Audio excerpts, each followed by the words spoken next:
Este é o Sindicato em Ação, um programa do Sindifisco RS. Hoje nós vamos conversar com Dão Real Pereira dos Santos, auditor fiscal da Receita Federal aposentado, vice-presidente do Instituto Justiça Fiscal, auditor fiscal da Receita Federal de longa experiência, de uma vasta discussão política com todos os setores brasileiros e também membro do coletivo Auditores Fiscais pela Democracia, o que é muito importante nesse momento que nós vivemos. Dão, como é que tu vê o Congresso Nacional e o nosso país discutindo reforma tributária de uma forma enviesada através da política de combustíveis? Pois é, tudo bom lá, que cumprimento a todos, agradeço o convite, né, de estar aqui neste programa, que eu já sou quase da casa, né, já tive participando de outros momentos. Só corrigindo uma coisa, eu sou um auditor fiscal com tempo para se aposentar. Né, mas tu não te aposentaste ainda? Não, ainda não. Ah, que maravilha! Continuo na ativa. Bueno, realmente a gente está assim,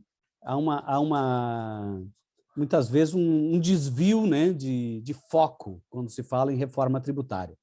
E muitas vezes é um desvio de foco que acaba revelando as verdadeiras motivações, né? Nós sabemos exatamente onde estão os problemas do sistema tributário brasileiro, né? Sabemos que o sistema tributário brasileiro ele padece de muitos defeitos, muitos problemas. Nós temos uma carga tributária muito elevada sobre o consumo, mas muito leve sobre renda e patrimônio. E a gente deveria modificar essa carga tributária para que ela pesasse mais sobre renda e patrimônio e ficasse mais leve sobre o consumo.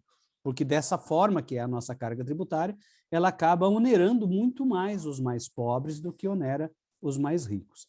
Mas pegando um gancho nessa tua pergunta, é interessante essa questão do tratamento que vem sendo dado ou vem sendo proposto em relação ao preço dos combustíveis, né? Preços dos combustíveis. Agora, o problema da vez, a bola da vez é reduzir o ICMS. É como se o problema do preço dos combustíveis estivesse localizado no ICMS. Ou que estivesse localizado nos tributos, se o problema fosse os tributos, como se fossem os tributos. Mas não é o que essas propostas de redução dos tributos para poder corrigir uma política equivocada de preços, né, adotada pela Petrobras, ela, na verdade, revela o que tem por trás e a motivação que tem por trás. Que, no fundo, tudo é uma forma de deslocar a solução do problema para a redução do Estado. Eu desloco a solução do problema para a redução das políticas públicas. Ao mesmo tempo que eu onero os consumidores aumentando o preço dos tributos, o preço dos combustíveis, elevando, assim, de forma estratosférica os lucros distribuídos para os acionistas da Petrobras, os sócios acionistas, ao mesmo tempo eu proponho redução dos tributos que reduz as políticas públicas. Então, na verdade, o consumidor, a população, o povo é onerado duplamente. Ele é onerado com perda de políticas públicas pela solução apresentada e é onerado por uma política equivocada de preço que simplesmente faz deslocar, né, da renda das pessoas, deslocar recursos para agrandar, para engordar o bolso dos acionistas da Petrobras. É interessante o que tu apresentas, a abordagem que tu mostra, porque em toda essa discussão do preço dos combustíveis, o que é preservado e intocável é o lucro dos acionistas da Petrobras. Esse lucro não se discute, isso aí é sagrado no capitalismo, o lucro não se toca. Mas o problema é os impostos, e como tu está mostrando, o problema seriam os impostos que vão pagar educação, saúde, segurança e o bem-estar social e até a mesma previdência. É por aí, né, que tu vês? É exatamente aí. Então, quer dizer, não basta onerar as pessoas com um preço elevado de combustível, garantindo lucros estratosféricos para os acionistas, além disso, ainda sobreonera as pessoas, reduzindo políticas públicas. Então, no fundo, isso tudo acaba significando uma forma de extrair recursos, né, da população, sobretudo da população mais pobre, dos trabalhadores, uma extração de recursos, né, de forma potencializada. A gente podia pensar o seguinte: bom, tudo bem, tem uma política de preço equivocada, baseada na cotação internacional do petróleo, dos combustíveis, né, um preço artificial, né, tem isso, mas, de outro lado, tem uma elevação de arrecadação tributária que garantiria uma compensação para a população que paga mais tributos, aliás, que paga mais pelo combustível, mas recebe de retorno mais políticas públicas. Poderíamos pensar numa compensação. Mas, de fato, o que está acontecendo é exatamente a eliminação da compensação. Ou seja, atribui-se, né, ao preço elevado dos combustíveis, atribui-se culpa ao Estado, quando se sabe que a culpa não é do Estado, e retira-se do Estado recursos, e o recurso do Estado não é do Estado, o recurso do Estado é da sociedade. No fundo, a gente está fazendo com que as pessoas paguem, né? A população pague pela perda de políticas públicas, perda de educação, perda de saúde, perda de previdência, perda de recursos, e pague também pela elevação dos preços, elevação artificial dos preços. Por que eu digo artificial? Porque essa elevação dos preços, ela não tem nada a ver com custo de produção. Quando a gente analisa, por exemplo, um negócio qualquer, a gente vai estabelecer que as regras para estabelecer preço de um produto é o custo de produção, a mão de obra, o custo da matéria-prima, mais mão de obra, mais uma margem razoável de lucro, e isso vai me dar o preço.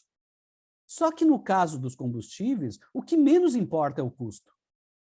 Ou seja, o custo ele é um custo arbitrado. O custo arbitrado, se eu consigo explorar o petróleo no Brasil por um preço inferior ao que se explora em qualquer país do mundo, isso não interessa. Se eu consigo processar o combustível no Brasil a um custo menor, não interessa também. O que interessa é, eu vou considerar como custo o mesmo valor se eu estivesse comprando do exterior. Ou seja, eu considero como custo algo que não ocorreu no mundo real. Então, ele é artificial. Ele é um custo artificial para gerar um lucro artificial, e este lucro artificial é que é a verdadeira motivação do sobrepreço do combustível. Né? Essa discussão artificial que foi trazida para a população brasileira, que já é de alguns anos, né? Ela impõe uma visão única de que os impostos é o que atrapalham o desenvolvimento e as empresas privadas são os únicos entes que trazem o desenvolvimento para um país.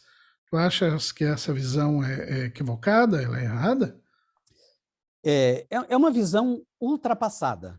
Né? A gente podia dizer assim, em algum momento se acreditou no Brasil e em outros países também, que seria possível, pelo esvaziamento do Estado, fazer sobrar mais dinheiro nas mãos dos detentores de capital e do mercado, e esse recurso voltaria para a sociedade na forma de investimentos, de empregos e tal. Né? Isso não se efetivou no Brasil. O Brasil experimentou isso na década de 90. Isso não se efetivou. Não se efetivou em outros países que experimentaram isso também. Então, quer dizer, foi um conceito que as pessoas acreditam nele ou acreditaram nele sem provas empíricas de que ele funciona. O que de fato acontece e que tem provas materiais de que realmente acontece, de que realmente funciona?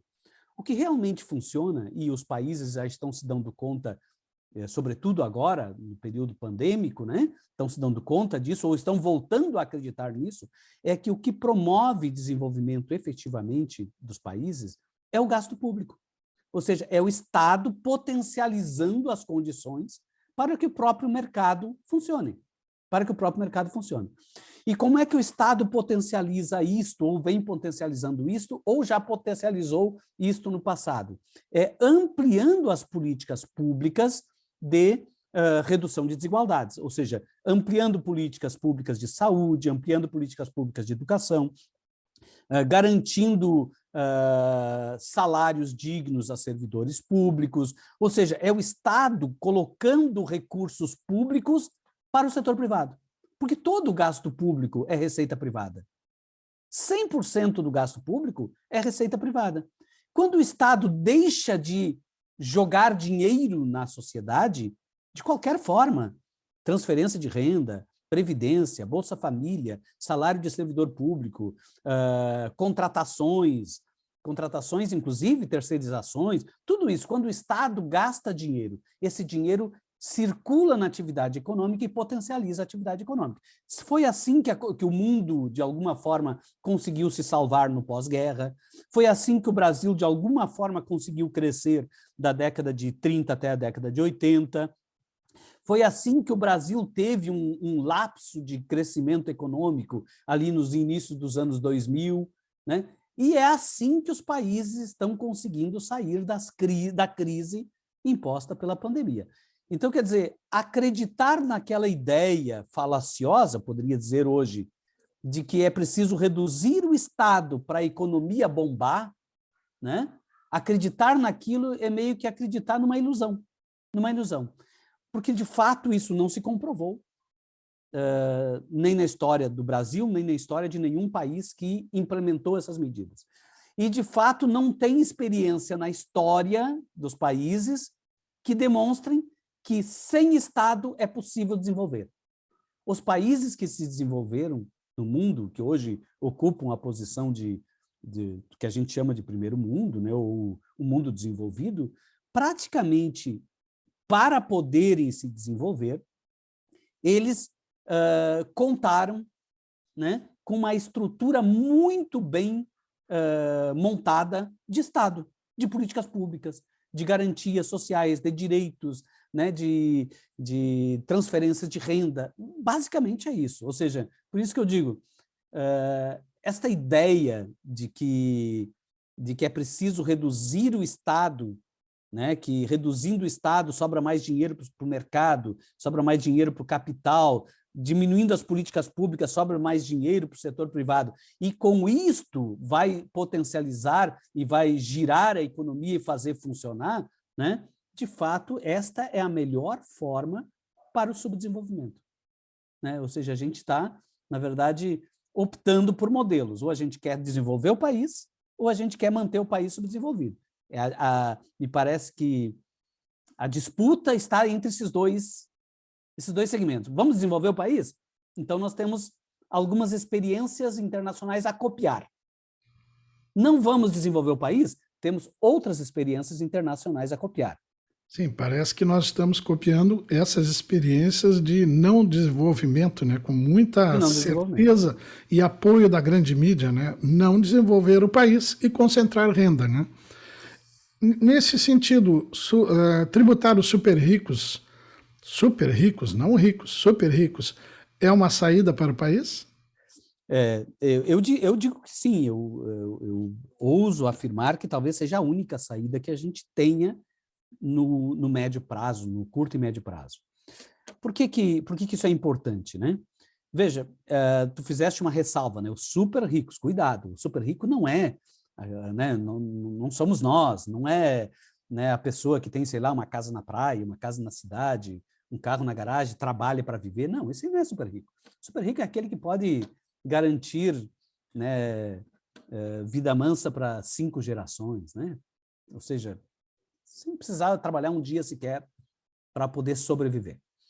O super rico está tão longe de nós, tão longe dos ricos, quanto o solo está da terra, ou talvez mais. Só para dar um dado aqui, antes de tentar responder ao teu questionamento.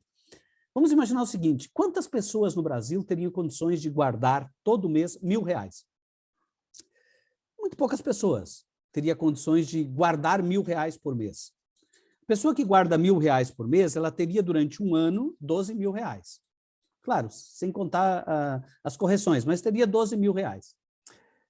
Quantos anos essa pessoa que tem condições de guardar R$1.000 por mês,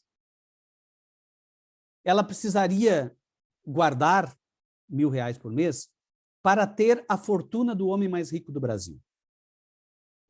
Ela precisaria de 8 milhões de anos para alcançar a fortuna da pessoa mais rica do Brasil. Que é guardando o Jorge R$1.000 Lema. por mês. Olha a distância, né? É o Jorge Lema, o dono da... Não é o Jorge Lema, é o Saverin. Ah, é o Saverin. Sim, Isso. sim. O que ajudou a fazer o Facebook, né? Exatamente. E o Jorge Lema já está em segundo lugar, né? Mas, de qualquer forma, veja a distância que estamos desses grupos, né? Desses grupos de pessoas. Então, quando a gente fala em tributar os super ricos, a primeira coisa que a gente tem que deixar claro que o super rico não somos nós e não é ninguém que está aqui escutando esse nosso programa, né? O super rico está vivendo numa outra dimensão. As propostas de tributar os super ricos, elas alcançam a proposta que foi construída lá com um grupo de entidades em 2020, né? Dentro do contexto de propostas emergenciais para combater a crise, né? Da Covid, enfim. Essa proposta atingiria somente 0,3% da população. Ou seja, são 600 mil pessoas de uma população de 215 milhões de pessoas. Somente essas 600 mil pessoas é que pagariam mais impostos. Mais impostos. E essas 600 mil pessoas poderiam pagar mais impostos, aumentando a arrecadação em aproximadamente 300 bilhões de reais. 300 bilhões de reais dá para quase triplicar o recurso da saúde, ou quase triplicar ou duplicar os recursos da educação, né? Então, quer dizer, ter uma arrecadação de 300 bilhões a mais permite fazer muita coisa no país. Sim, sim. E permite, inclusive, reduzir tributos dos mais pobres. Reduzir tributos sobre consumo, reduzir tributos que incidem sobre salários dos mais pobres, né? Eu consigo reduzir porque eu tenho uma fonte. E por que isso aí seria importante para desenvolver o país? Bom, que isso é importante para reduzir desigualdade, não há a menor dúvida, né? Porque eu tenho mais recursos, eu consigo transferir para a sociedade na forma de renda, na forma de políticas sociais, na forma de saúde, de educação. Quanto a isso, a gente já está muito assim avançado no entendimento de que se eu tributar mais os super ricos e menos os pobres, eu reduzo as desigualdades. Mas por que isso é importante do ponto de vista econômico? Ora, do ponto de vista econômico, já está demonstrado que a renda que se transforma em PIB é a renda dos mais pobres. Ou seja, o dinheiro que vai para o bolso dos mais pobres, ou que sobra no bolso dos mais pobres, ele sai direto para o comércio. Consumo? O consumo, ou seja, é um recurso que movimenta a economia. O dinheiro que sobra nas mãos dos mais ricos vai para o mercado financeiro. Não é um dinheiro que gera riqueza. O que gera riqueza é a atividade econômica. É a demanda do consumo produzindo demanda da indústria que produz aumento de emprego e necessidade de produzir mais. Então, basicamente, a lógica do desenvolvimento ao longo dos últimos tempos, sobretudo o desenvolvimento produtivo, né? A produção, a indústria, ela sempre aconteceu a partir do momento em que o Estado passa a potencializar a capacidade das pessoas de entrarem no mercado de consumo, de consumirem, de gastarem recursos. Agora, se a pessoa não tem saúde pública, ela não vai gastar. Por que ela não vai gastar? Porque ela vai guardar o dinheiro, ela vai precisar para consulta médica. Se ela não tem previdência pública, ela vai ter que fazer poupança. Se ela não tem educação pública, ela vai ter que contratar a escola privada. Então, ela não vai colocar o recurso dela. Claro que também é uma forma de promover desenvolvimento, contratar serviços. Mas o que promove desenvolvimento e agregação de riqueza e aumento de emprego não é isso. É a pessoa estar inserida no mercado né, de consumo, enfim, que gera demanda para a indústria, que gera emprego, que gera, né? E para isso é preciso que as pessoas tenham a segurança de ter, né, ao final da vida, uma aposentadoria, de ter a assistência na hora da doença, de terem um SUS, de terem uma educação pública. Então, quando ela tem isso garantido pelo Estado, porque o Estado tem recursos suficientes para garantir isso, né? E, ao mesmo tempo, ela não vai ter que pagar tantos impostos, porque os mais ricos começam a contribuir agora. Então, quando ela tem isto é um círculo virtuoso da economia, né? Faz com que, efetivamente, o mercado, né, aconteça. O mercado aconteça. O economista André Lara Rezende, que é um dos pais do Plano Real, é um deles, é um dos que tem pregado que o país precisa abrir esse debate, que o país precisa vencer a etapa em que ele se encontra, que é a etapa não desenvolvimentista, né?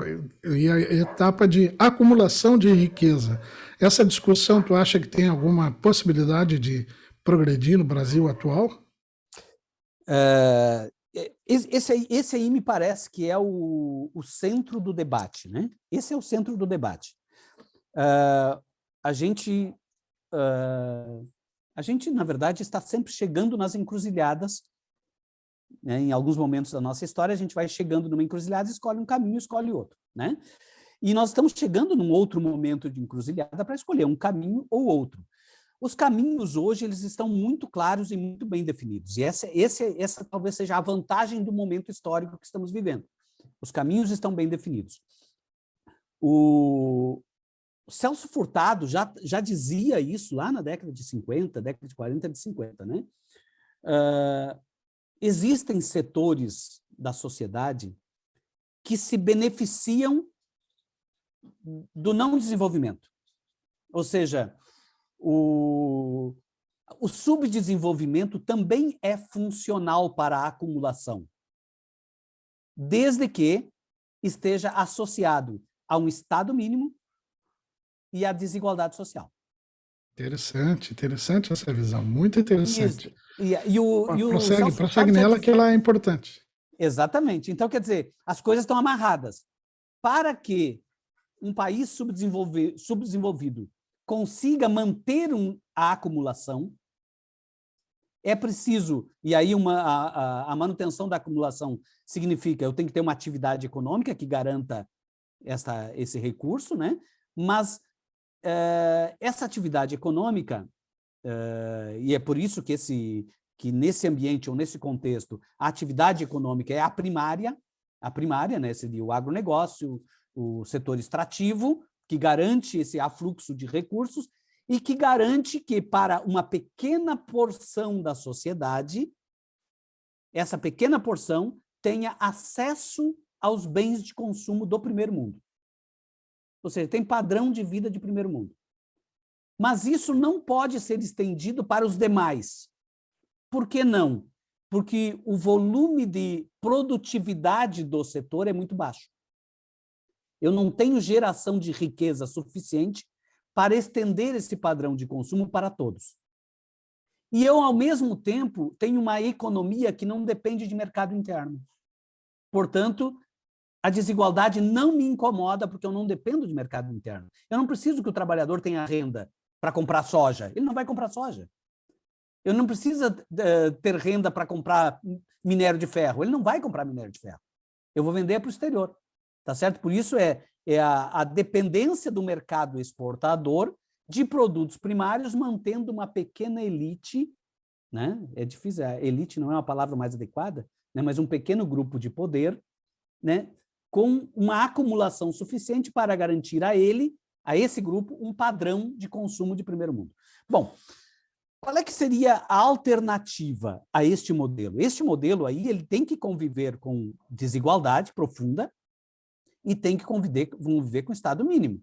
Porque se tiver que dividir essa riqueza também com o Estado, diminui também o padrão, porque o nível de produtividade da atividade primária é muito baixo. O nível de produtividade, quer dizer, o ganho real de riqueza é muito baixo. Como é que eu mudo esta realidade? O modelo para mudar esta realidade é pensar o seguinte: como é que eu consigo produzir riqueza que atenda a todos, que melhore a qualidade de vida de toda a população. Não é por este modelo econômico. Eu preciso mudar o modelo econômico. E qual é que é a mudança do modelo econômico? É o processo de ampliação de cadeias produtivas, é a industrialização, é avançar para a tecnologia, é aumentar o nível de produtividade do país. Ou seja, fazer com que o país produza mais riquezas. Para produzir mais riquezas, eu preciso de pessoas dispostas a investir na produção. E aí que o Ladislau Dalbor fala, né? Eu preciso de capital menos vagabundo. Ou seja, esse capital vagabundo que não quer trabalhar, que quer ganhar só no trabalho dos outros, um trabalho... Né? Esse capital não serve se eu quiser desenvolver o país. Eu preciso, para desenvolver o país, um capital com coragem. Um capitalista corajoso que coloque o seu recurso na produção, ao invés de vender minério de ferro, vamos instalar siderúrgica, ao invés de vender soja, vamos vender óleo de soja, vamos recuperar. Né? Quer dizer, vamos ampliar as cadeias produtivas e, ampliando as cadeias produtivas, nós vamos ampliando a geração de riquezas. Só que, para ampliar a cadeia produtiva, eu preciso ter uma condição objetiva. Eu tenho que ter mercado interno. E aí que entra a importância do Estado em estabelecer as condições para que as pessoas sejam o mercado interno necessário. Mercado interno. Então, é um processo que... É um processo e muito interessante essa visão que o D. Real Pereira dos Santos nos apresenta aqui, ele que é vice-presidente do Instituto Justiça Fiscal. E nós vamos para um pequeno intervalo nesse momento e já retornamos conversando como ficam os estados nesta questão dos combustíveis, já que não vai haver compensação financeira, e como ficam os estados brasileiros diante dessa penúria, como fica a população diante dessa penúria que está ali à frente já nos olhando, já estamos convivendo com ela, mas sem essa compensação de combustíveis, energia elétrica, telecomunicações, como é que a população vai ficar? Nós vamos ao intervalo e já voltamos.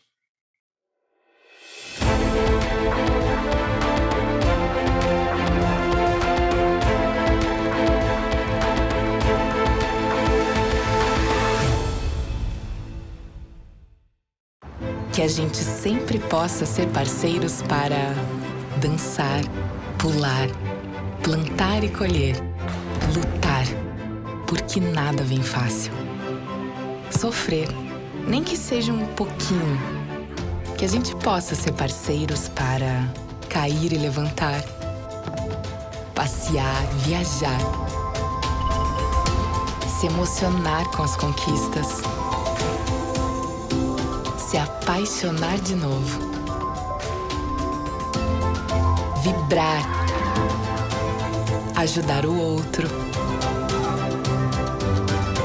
inovar, transformar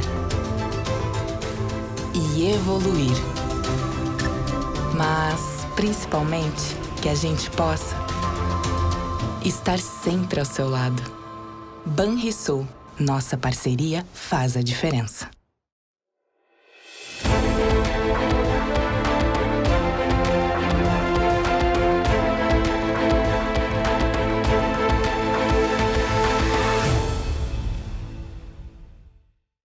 Estamos de volta com o programa Sindicato em Ação, ouvindo hoje, conversando, batendo um papo com D. Real Pereira dos Santos, que é vice-presidente do Instituto Justiça Fiscal. Então, como é que ficam os estados nesta política de combustíveis, agora que o Congresso aprovou, que retira o ICMS de dentro dos impostos pagos por quem consome este produto tão importante que é a gasolina, o diesel.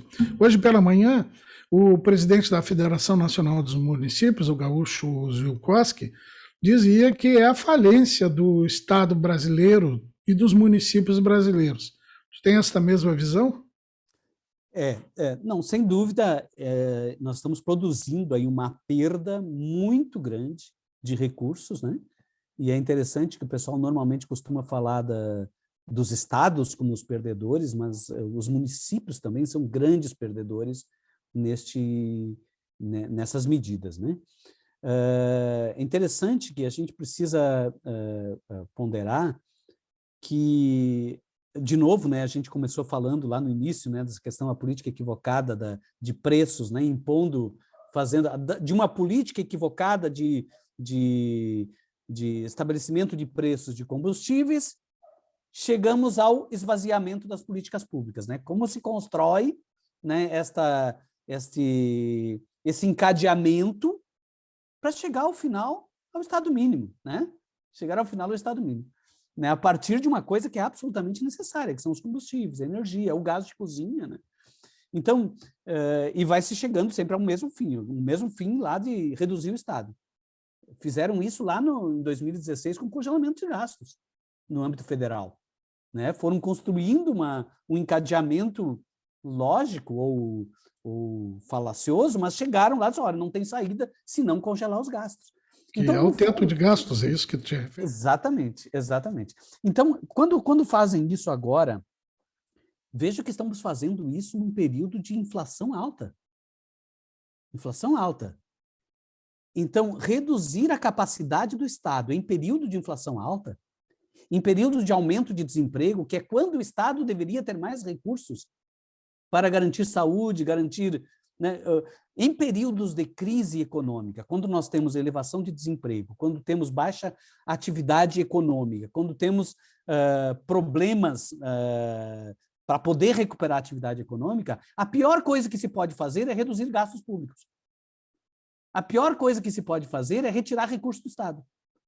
Porque ao retirar recursos do Estado, eu afeto duplamente a economia. Duplamente. Primeiro a crise está aí, ela precisa de um aporte, uma injeção de recursos. Da onde é que pode vir a injeção de recursos? Da própria inflação. A própria inflação, que aumenta os preços, ela pode gerar mais recursos que compense a população e amenize a crise, né? E realmente essa medida que estabeleceram de redução do ICMS, de retirada do ICMS, são bilhões, né? São bilhões. Isso vai significar uma perda muito grande da capacidade do Estado de superar a própria crise. Ou seja, o Estado, que é o principal instrumento de superação da crise, ele é esvaziado, se retira a capacidade quando retira a arrecadação. Isso realmente a gente pode não perceber num primeiro momento, né? Uma vez eu estava conversando com um colega que me transmitiu uma informação sobre uma conversa que ele teve com um motorista de Uber. E o motorista falando que agora finalmente vai baixar o preço dos combustíveis porque agora vai ter menos tributos. E aí a pessoa não se deu conta, e aí o meu colega que estava junto interpelou e disse assim, mas me diga uma coisa, tu tem filho? Tenho. Estuda em escola pública? Sim, escola pública. Tu tem plano de saúde? Não. Usa o SUS? Uso. Usa a saúde pública. Tu já percebeu que é tu que está pagando essa diferença? Que tu vai ter que pagar agora, que tu não vai ter a sala de aula, tu não vai ter professor na escola pública? É dali que vai sair esse desconto do ICMS? Não é do preço. O desconto do ICMS não sai do preço. Ele sai do serviço. Então, na verdade, o desconto do ICMS não é perda de receita, é perda de serviço. Então, realmente, as pessoas precisam... ainda falta muita, né, consciência fiscal, né, das pessoas perceberem que, ao reduzir tributos, né, sem que tenha outra fonte para substituir, eu estou perdendo serviço. Não tem outro caminho, não tem alternativa. Sobretudo no Estado, né, que tem dificuldades, a gente sabe, tem dificuldades fiscais muito grandes, né, tem uma dívida que a gente não consegue resolver, né, uma dívida menor que a compensação que a União deve, mas a gente não consegue fazer, né, a compensação que a União deve pela Lei Candir. Encontro de contas é impossível, né? Isso. No encontro de contas, a União continuaria devendo ao Estado e continuaria devendo a vários outros estados exportadores, né? No encontro de contas, a União continuaria sendo devedora. Mas não se consegue sair desse imbróglio, né? Mas, então, num Estado que tem uma parcela significativa da sua receita comprometida com uma dívida que já foi paga, enfim, com tudo isso que a gente já sabe, com dificuldades econômicas, com dificuldades financeiras, no meio de uma crise econômica com inflação crescendo, é realmente diria assim, um ataque, né? Retirar o ICMS é um ataque que se faz ao Estado. O Estado é o federalismo, né? Federalismo. É interessante, essa questão do federalismo é muito interessante, porque é fazer o favor com o chapéu dos outros, né? Sim, exatamente. Então, e para irmos para o nosso encerramento, o nosso tempo já está estourando, tu acredita nesse período que faltam aí 3 meses e meio para as eleições, tu acredita que essa discussão sobre o tamanho do Estado, a importância dos impostos e dos serviços à população e do próprio ICMS para a população e para municípios, né? Tu acredita que é possível ocupar as mentes e debater isso com a população, ou nós vamos na polarização e com discussões sobre outras coisas e isso aí não vai chegar à população brasileira? É claro, tudo depende de quem são os atores que estarão no debate, né? Eu acredito que aquilo que eu falei antes, que nós estamos numa encruzilhada, ou seja, de escolha de caminhos, e os caminhos são muito diferentes, eles não são parecidos. Nós não estamos escolhendo entre caminhos com pequenas nuances, não, são caminhos muito distintos. E o que separa, o que define, o que diferencia é exatamente a concepção de Estado.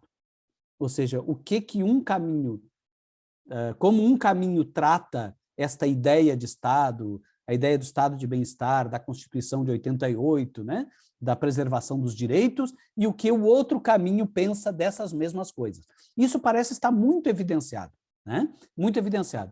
O problema é que, normalmente, o debate tende para a pessoalização, tende a comparar pessoa com pessoa, e não projeto com projeto. Quem pode trazer o debate ou colocar as contradições em evidência, talvez sejam as organizações. As organizações. Por exemplo, pensar os modelos de Estado que um grupo, um setor defende, comparado com o modelo de Estado que outro setor defende. Ao mesmo tempo, pensar modelo de desenvolvimento econômico que um grupo defende e pensar modelo de desenvolvimento econômico que outro grupo defende, isso me parece ser papel muito mais das instituições do que propriamente da política.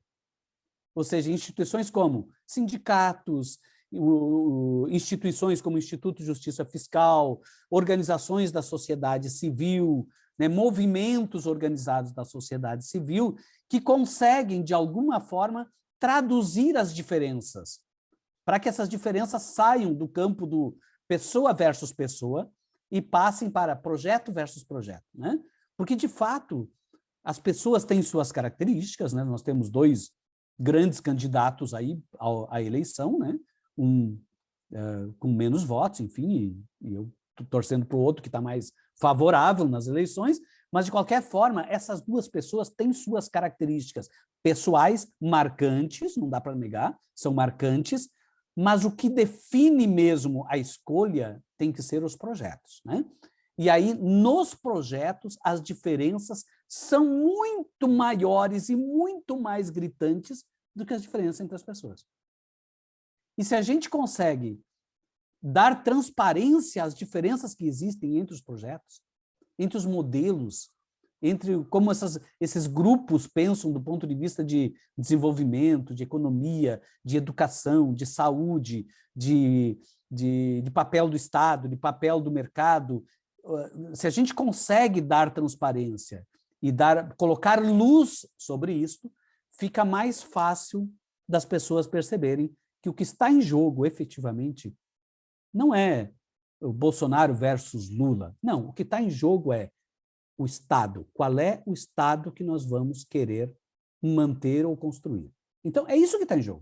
O que está em jogo é qual é o modelo de Estado que efetivamente nós queremos nós acreditamos no modelo de Estado desenhado na Constituição de 88, eu acredito nesse modelo, eu particularmente acredito. Infelizmente, ele nunca foi implementado, mas eu acredito naquele modelo. E eu acho que a Constituição, ela nos coloca numa grande vantagem. Qual é a vantagem? Nós temos um desenho de um Estado. Nós já temos, não é algo que a gente precisa construir. Nós temos. Ou nós acreditamos naquilo lá e lutamos por aquilo, e aí tem um modelo de Estado possível, ou nós não queremos aquilo, e aí tem outro modelo. Então, a gente escolhe o caminho a partir daí. Eu penso que o ambiente é muito propício para que a gente consiga pautar o debate neste sentido. O que vai acontecer, efetivamente, no debate político, eu acho que vai depender muito de como as entidades da sociedade civil vão entrar nessa disputa, nesse debate, vão propor à sociedade reflexões sobre isso, ou vão simplesmente assistir o debate entre uma pessoa versus a outra pessoa, né? Então, eu acho, por exemplo, se depender do Instituto Justiça Fiscal, nós já estamos fazendo vários trabalhos nesse sentido, o Instituto se propõe, né, desde o início do ano nós já vemos discutindo isso, o Instituto está com um projeto, de colocar na boca do povo o debate de modelos, né? Por exemplo, um modelo versus o outro. E claro, obviamente, defendendo um modelo, que é um modelo que nos dá a base, praticamente o Instituto de Justiça Fiscal, ele surgiu em cima dos artigos da Constituição. Então, o Instituto, se fosse o modelo a ser defendido pelo Instituto for revogar a Constituição, então o Instituto tem que deixar de existir, porque ele foi fundado em cima das premissas constitucionais, dos princípios constitucionais. Então, é a nossa base da defesa. Mesmo com todos os problemas que a nossa Constituição teve lá na Constituinte, né, lá em 87, 86, né, mas ela é uma grande Constituição que define os nossos direitos como cidadãos, né, nossos deveres, mas principalmente, como tu mostraste, o modelo de Estado que nós temos. E o SUS está lá dentro, né? Não fosse o SUS, o que seria de nós nessa pandemia? Mas quero agradecer muito aqui a Adão Real Pereira dos Santos, auditor fiscal da Receita Federal, não aposentado, mas em condições de aposentadoria, né? Ativo ainda, né? Vice-presidente do Instituto Justiça Fiscal e membro também do coletivo Auditores Fiscais pela Democracia.